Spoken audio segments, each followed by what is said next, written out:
Hi students, हम लोग 10 minutes physics TMP में आज एक नया टॉपिक लेके आए हैं जिसमें मैं इलेक्ट्रिक फ्लक्स की बात करूंगा। आपके सिलेबस में दो टाइप के फ्लक्स हैं, एक इलेक्ट्रिक फ्लक्स एंड एक मैग्नेटिक फ्लक्स, जिसे हम फ्लक्स ऑफ इलेक्ट्रिक फील्ड कहते हैं अगर सही मामले में देखा जाए तो।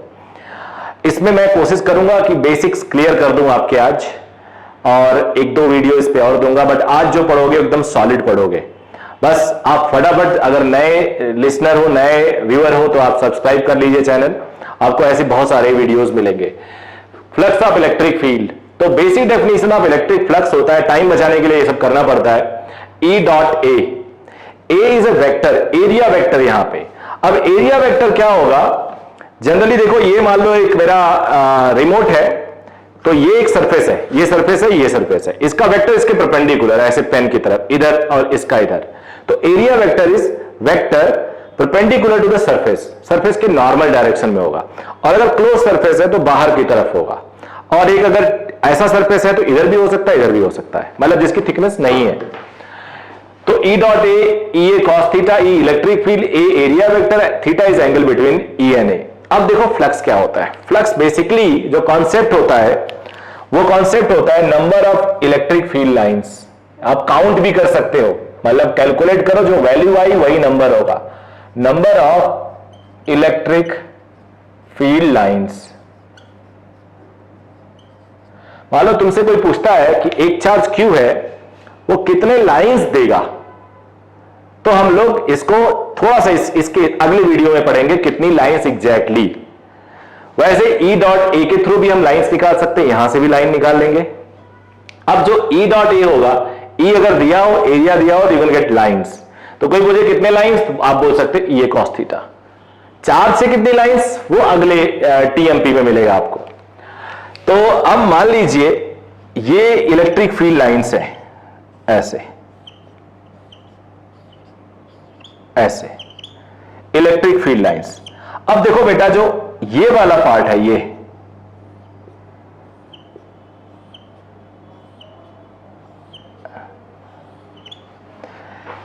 एक लाइन और ड्रॉ कर लेता हूं, लाइंस का ही खेल है।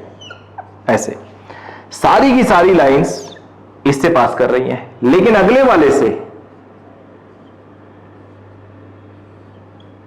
कुछ लाइंस मिसिंग होंगी, पास नहीं करेंगी।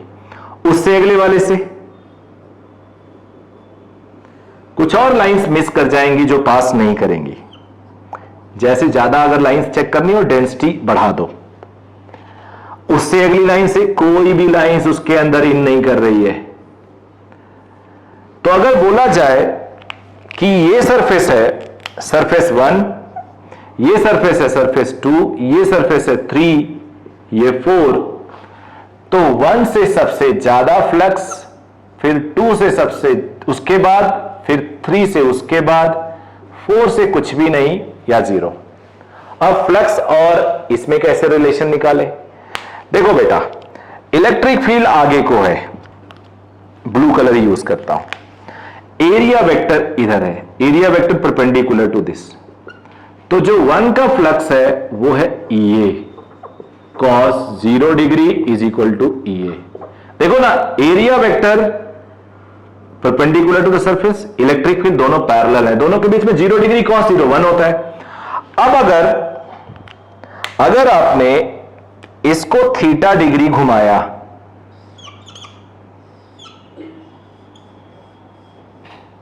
इसको थीटा 2 घुमाया, मान लो 2 है तो 2 लिख दे रहा हूं, तो इसका जो एरिया था वो भी घूम गया।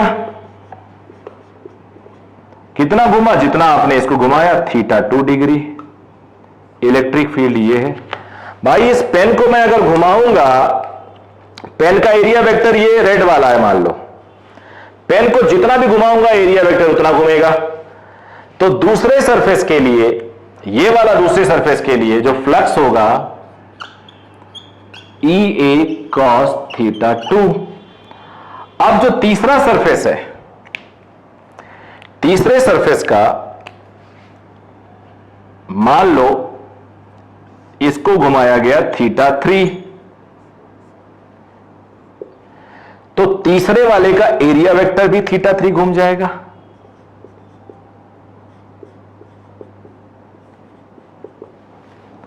जितना आप सरफेस घुमाओगे उसका एरिया वेक्टर, बिकॉज उसके साथ अटैच्ड है 90 डिग्री पे, घूम जाएगा। तो फ्लक्स 3 हो जाएगा ई ए कॉस थीटा 3। आप देख रहे हो थीटा 3 थीटा 2 से बड़ा है, तो थीटा जैसे जैसे बड़ा होता है कॉस की वैल्यू वैसे वैसे कम होती है। कॉस 0 1 होती है, कॉस 90 0 होता है। तो ये फ्लक्स कम हो गया।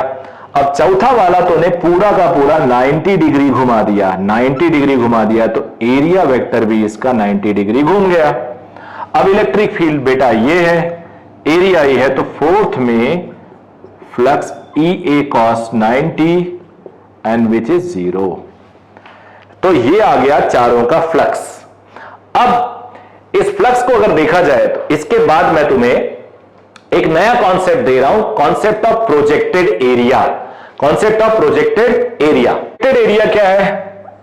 मान लो ये एक एरिया है, अब इलेक्ट्रिक फील्ड ये है, तो इससे कितना पास करेगा? अभी अभी हमने निकाला है,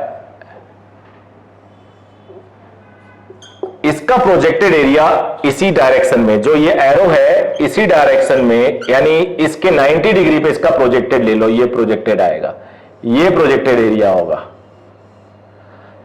इसे मैं ए डैश बोल देता हूं। अब इलेक्ट्रिक फील्ड ऐसा है और ये 2 सरफेस है, तो flux through 2 is equal to flux through A dash, A dash. अब 2 के थ्रू फ्लक्स था, ये थीटा है, ये एरिया वेक्टर है, ये ई है,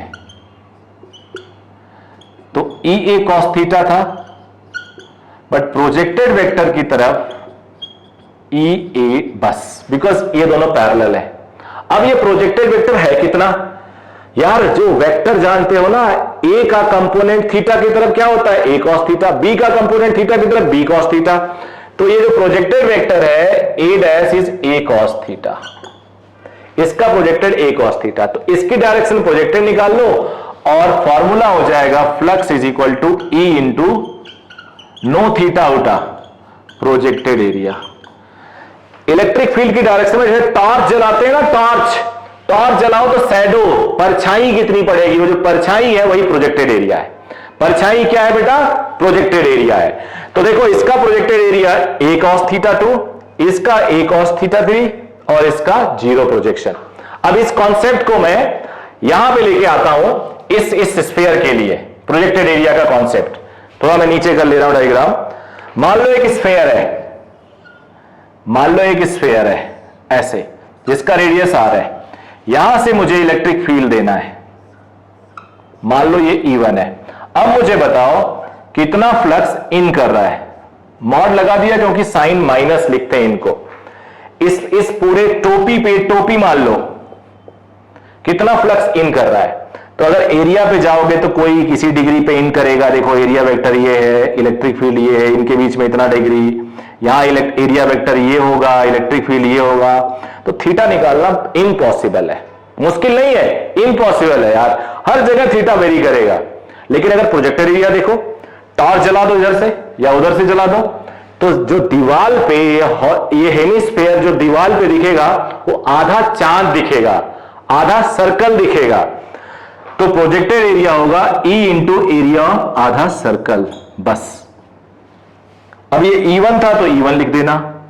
अब मान लो मुझे ऊपर से एक इलेक्ट्रिक फील्ड दिया जाए E2, ऊपर से एक इलेक्ट्रिक फील्ड दिया जाए E2। अब इसका फ्लक्स क्या होगा? इसको मैं 1 बोल देता हूं, फ्लक्स इन थ्रू 2। अब ऊपर से प्रोजेक्ट करो, तो यार ऊपर से जब प्रोजेक्ट करोगे तो गोल दिखेगा, गोला, एक कंप्लीट सर्कल दिखेगा। और जब कंप्लीट सर्कल दिखेगा तो उसका एरिया पाई आर स्क्वायर होता है, तो E2 into pi r square. आप हेमिस्फीयर के सरफेस एरिया से कोई मतलब नहीं है, कई बच्चे गलती सीख देते हैं E2 into 2 pi r square. No, it is projected area. अब एक क्वेश्चन और है चलते चलते। अब इस क्वेश्चन में मान लो यहां से इलेक्ट्रिक फील्ड लाइंस जा रही है parallel, parallel to x axis, ये आई कैफ है। अब ये अगर इस क्यूब में देखो तो कहां इन करेंगी? इस सरफेस पे इन करेंगी, और कहां से आउट होंगी? इस सरफेस से आउट होंगी। तो इस पे एक आगे जो टीएमपी बनेगा उसमें बढ़िया क्वेश्चन दूंगा। तो मैं हर टाइम को यूटिलाइज करना चाह रहा था, इसलिए मैंने इसको लिखा, इस एरिया के थ्रू फ्लक्स इन करेंगे, इस एरिया के थ्रू फ्लक्स पास करेंगे, इसका कोई काम नहीं, इसका कोई काम नहीं, पीछे वाले का कोई काम नहीं, नीचे वाले का कोई काम नहीं। तो ये 10 मिनट्स था। आई होप थोड़ा बेसिक आइडिया आपको जरूर मिल गया होगा। इसको यूज करेंगे हम आगे जाके। Thank you very much.